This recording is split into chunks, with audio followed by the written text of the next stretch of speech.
تھوڑی دور جاتے ہیں، پیچھے سے خبر آتی ہے امام الانبیاء صلی اللہ علیہ وسلم بیمار ہو گئے۔ آپ کی بیماری کا سن کے وہ لشکر واپس آ جاتا ہے، لشکر روانہ نہیں ہو سکا۔ آپ صلی اللہ علیہ وسلم کا وفات کا وقت قریب آ گیا۔ اللہ اکبر کبیرہ، آپ صلی اللہ علیہ وسلم جنت البقیع کے اندر تشریف لے جاتے ہیں۔ سفر کا مہینہ ہے، سفر کے مہینے کی 27 تاریخ ہے۔ سفر کے مہینے کی توجہ سے سنیے گا تب آپ کو سمجھ آئے گی۔ سفر کا مہینہ ہے، سفر کے مہینے کی 27 تاریخ ہے، 11 ہجری ہے۔ امام الانبیاء صلی اللہ علیہ وسلم جنت البقیع میں تشریف لے جاتے ہیں۔ وہاں جا کے شہدائے احد کے لیے دعائیں کرتے ہیں، مرحوم مسلمانوں کے لیے دعائیں کرتے ہیں۔ جب جنت البقیع سے امام الانبیاء صلی اللہ علیہ وسلم واپس آئے، آپ کی طبیعت خراب ہو گئی، سر میں درد ہونے لگا، بخار ہونے لگا۔ میرے نبی بیمار بھی ہوتے تھے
پڑھتے ہیں، فرماتے ہیں نفدی کا بیا بائنا و امہاتنا و اموالنا و انفسنا، یا رسول اللہ آپ کیوں دنیا سے جاتے ہیں؟ آپ کے بدلے ہمارے ماں باپ چلے جائیں، ہم چلے جائیں، ہماری جانیں چلی جائیں، ہمارا مال چلا جائے، یا رسول اللہ آپ اس دنیا سے نہ جائیں۔ ابو بکر صدیق ساروں قطار روتے جا رہے ہیں۔ میرے محبوب پیغمبر ابو بکر کو تسلی دیتے ہوئے فرماتے ہیں الا رسلک یا ابا بکر، اے ابو بکر صبر کر، الا رسلک یا ابا بکر۔ اور اسی خطبے میں آپ صلی اللہ علیہ وسلم نے فرمایا لا تبغین فی المسجد خوخۃ الا خوخۃ ابی بکر، اور صحابہ کی جماعت مسجد نبوی میں جتنے دروازے کھلتے ہیں سارے دروازے بند کر دو سوائے ابو بکر کے دروازے کے۔ آپ صلی اللہ علیہ وسلم نے اسی خطبے میں فرمایا ان من امن الناس علی فی صحبتی و مالی ابو بکر، لوگوں کائنات میں میرے اوپر صحبت کے اعتبار سے، مال کے اعتبار سے سب سے زیادہ احسان ابو بکر کے ہیں۔ لو کنت لاتخذت خلیلا لاتخذت ابا بکر خلیلا، اگر میں اللہ کے علاوہ کسی اور کو اپنے دل میں جگہ دیتا تو ابو بکر کو جگہ دیتا۔ وفات سے کتنے دن پہلے؟ 4 دن پہلے آپ صلی اللہ علیہ وسلم نے اسی خطبے میں فرمایا لعن اللہ الیہود والنصارى اتخذوا قبور انبیاء مساجدا، اللہ کی لعنت ہو یہودیوں اور عیسائیوں پہ، انہوں نے انبیاء کی قبروں پہ سجدے کرنے شروع کر دیے۔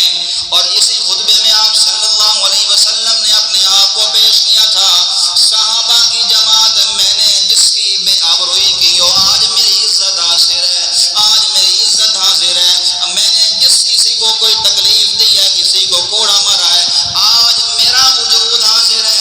اے میرے صحابہ کی جماعت جس نے بدلہ لینا ہو آج لے لو، کل قیامت کے دن اللہ کو جواب دینا بڑا مشکل ہو جائے گا۔ وَإِنَّ مَوْعِدَكُمْ الْحَوْض، اے میرے صحابہ کی جماعت اب میری اور تمہاری ملاقات حوض کوثر پہ ہوگی۔ کہاں پہ ہوگی؟ حوض کوثر پہ۔ یہ جمعرات کا دن ہے، زور کی نماز پڑھائی، خطبہ دیا، آگے عصر کی نماز بھی پڑھائی، مغرب کی نماز بھی آپ نے پڑھائی۔ عشاء کے وقت آپ علیہ الصلوۃ والسلام کی طبیعت زیادہ خراب ہو گئی، آپ مسجد نہ جا سکے، اب بار بار وضو کرتے پھر غشی طاری ہو جاتی، پھر وضو کرتے پھر غشی طاری ہو جاتی۔ آپ صحابہ سے سوال کرتے اصل الناس، کیا لوگوں نے نماز پڑھ لی؟ فکر دیکھو نبی نو نماز دا فکر کتنا ہے تے اسی دیکھ لو۔ آپ علیہ الصلوۃ والسلام دی اکھاں دی ٹھنڈک نماز ہے، اور اپنی حالت بھی دیکھ لو۔ مزید کچھ کہنے کی ضرورت نہیں ہے، وقت بھی نہیں ہے۔ تو آپ نے کیا پوچھا اصل الناس، کیا لوگوں نے نماز پڑھ لی ہے؟ فرمایا لا وہم ینتظرونک، نہیں یا رسول اللہ وہ تو آپ کا انتظار کر رہے ہیں۔ آپ نے فرمایا مروا ابا بکر فلیصلی بالناس، ابو بکر کو کہو میرے مصلی پہ کھڑے ہو کے لوگوں کو نماز پڑھائے۔ حضرت عائشہ فرماتی ہیں یا رسول اللہ ابو بکر کمزور دل کے آدمی ہیں، وہ آگ کے مصلی پہ کھڑے نہیں ہو سکیں گے، آپ عمر کو کہہ دیں۔ آپ نے فرمایا نہیں، میرے مصلی پہ کھڑا ہوگا تو ابو بکر ہی کھڑا ہوگا۔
محبوب پیغمبر صلی اللہ علیہ وسلم کی زوجہ محترمہ عائشہ سوال کرتی ہیں، فاطمہ دس تے سی سونے نبی تیرے کان وچ کی آکھیا؟ فاطمہ آکھیا کہ گل دسن والی ہوندی تے سونا کان وچ کردا، لہذا میں کوئی نہیں دسنی۔ جدو سونے نبی کا انتقال ہو گیا، حضرت عائشہ نے پوچھا فاطمہ دس نہ ادو نبی کی گل کیتی سی، پہلے تم روئی ہیں تے پھر ہسی ہیں؟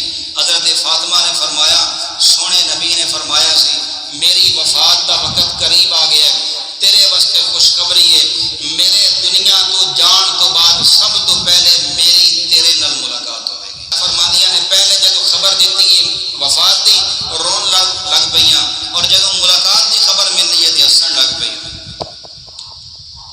اتوار دا دن آ گیا، اے ہفتے والے دن دی ساری کارگزاری، اتوار دا دن آ گیا، آپ علیہ الصلوۃ والسلام نے حضرت عائشہ نے فرمایا انفقیہا فی سبیل اللہ، عائشہ گھر میں جو کچھ بھی ہے سارے کا سارا اللہ کے راستے میں دے دو۔ صرف 7 دینار گھر دے اندر موجود نے، 7 دینار، اور کوئی شے گھر دے اندر موجود نہیں۔ فرمایا عائشہ یہ خرچ کر دو۔ تھوڑی دیر بعد غشی جاری ہو گئی، پھر آپ علیہ الصلوۃ والسلام کی طبیعت کچھ سنبھلتی ہے، عائشہ وہ گھر میں جو کچھ ہے خرچ کیا؟ عائشہ نے فرمایا یا رسول اللہ آپ کی تیمارداری میں مصروف نہیں ہو سکا۔ آپ نے فرمایا تیرا کیا خیال ہے اگر اسی حال میں محمد کی وفات ہو جائے، اسی حال میں محمد پہ موت آ جائے تو کل میں اپنے رب کو کیا منہ دکھاؤں گا کہ مولا میں گھر میں دولت چھوڑ کے آیا ہوں، مولا میں گھر میں 7 دینار چھوڑ کے آیا ہوں۔ فرمایا اسے ابھی خرچ کرو۔ حضرت عائشہ نے اسی وقت جا کے خرچ کر دیا۔ دوسرا دن آ گیا، سوموار کا دن ہے، ربیع الاول کی 12 تاریخ ہے، سوموار کا دن ہے۔ امام الانبیاء صلی اللہ علیہ وسلم حجرہ سے پردہ ہٹا کے دیکھتے ہیں ابو بکر صدیق نماز پڑھا رہے ہیں۔ سونے پیغمبر بڑے خوش ہوئے ہیں، حدیث کے اندر ثم تبسم رسول اللہ صلی اللہ علیہ وسلم ضاحکا، میرے نبی مسکرائے، اور صحابہ فرماتے ہیں میرے نبی دی مسکراہٹ انج لگدا سی کہ انہ ورقۃ مصحف، جویں قرآن کھلیا پیا۔ صحابہ سمجھ گئے، خوش ہو گئے، آج نبی دی طبیعت سنبھل گئی ہے، ٹھیک ہو گئے نے۔ آپ مسکرائے سن ابو بکر دی نماز پڑھا دیا ویکھ کے کہ میں 23 سال جس فصل تے محنت کی تھی آج وہ فصل پک کے تیار ہو گئی ہے۔ صحابہ گھر چلے گئے نماز تو بعد، صحابہ گھر پہنچے نے نبی دی طبیعت خراب ہو گئی، آپ علیہ الصلوۃ والسلام دی طبیعت خراب ہو گئی ہے۔ حضرت عائشہ نے آپ کو اپنے سینے نال لا لیا، عائشہ نے آپ کو اپنے سینے نال لا لیا، نبی دی کمر مبارک سی عائشہ دا سینہ سی، سبحان اللہ۔ عبد الرحمن ابن ابی بکر آئے نے، انہوں دے ہاتھ میں مسواک ہے، حضرت عائشہ دے بھائی عبد الرحمن ابن ابی بکر انہوں دے ہاتھ میں مسواک ہے۔ سونے نبی نے مسواک ویکھی نا، چونکہ نسا دا عالم جڑا ہوندا ہے نا، جس وقت روح انسان دی نکلدی پئی ہوندی وہ وقت بڑا عجیب ہوندا ہے۔ اللہ آپ علیہ الصلوۃ والسلام نے مسواک ویکھنا شروع کر دیتی۔ حضرت عائشہ سمجھ گئیاں کہ نبی مسواک چاہتے ہیں، مسواک نال سونے نبی نو اتنا پیار سی، وفات دے وقت بھی آپ نے مسواک کیتی ہے۔ آپ علیہ الصلوۃ والسلام کو عائشہ سوال کیتا یا رسول اللہ مسواک چاہیے، آپ نے بولتے نہیں سکتے سن، اس وقت سر ہلایا۔ حضرت عائشہ نے مسواک اپنے منہ میں چبا کے سونے نبی دے منہ میں دیتی، تاں واسطے عائشہ فخر کر دیا ہوندیاں سن۔ توفی النبی صلی اللہ علیہ وسلم فی بیتی و نوبتی، اور دنیا والوں میری خوش قسمتی ہے کہ میرے نبی کی وفات میرے گھر میں ہوئی ہے، میری باری کے دن ہوئی ہے۔ وبین سحری و نہاری، جب نبی کی وفات ہوئی ہے نبی میرے ساتھ ٹیک لگا کے بیٹھے تھے۔ وجمع اللہ بین ریحی و ریقہ، اللہ نے میری اور محمد رسول اللہ صلی اللہ علیہ وسلم کی تھوک مبارک، لعاب مبارک کو آخری وقت میں جمع کر دیا۔ سبحان اللہ، بار بار آپ کے پاس پانی پڑا تھا پیالے میں، آپ بار بار اس میں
ڈگ گیا. انا للہ و انا الیہ راجعون. حضرت عائشہ فرماندیاں نے فلما خرجت نفسه لم اجد ریحا قط اطیب منه. جدو سونے نبی دی روح نکلی ہے اتنی خوبصورت خوشبو محسوس کیتی ہے اج تو پہلے میں انج دی خوشبو کدی نہیں سنی. ذرا غور کر لو جدو سونے نبی دی وفات ہوئی ہے صحابہ دا کی عالم ہونا کی حالت ہونی. اللہ وقت نہیں ہے انشاءاللہ وقت ہویا تے آئندہ جمعہ دساں نبی دی وفات دے وقت صحابہ دی کی حالت سی, امہات المومنین دی کی حالت سی, آل بیت دی کی حالت سی, اور اگر ربیع الاول دے مہینے 12 ربیع الاول نو ساڈی کی حالت ہوندی ہے. جس دن سونے نبی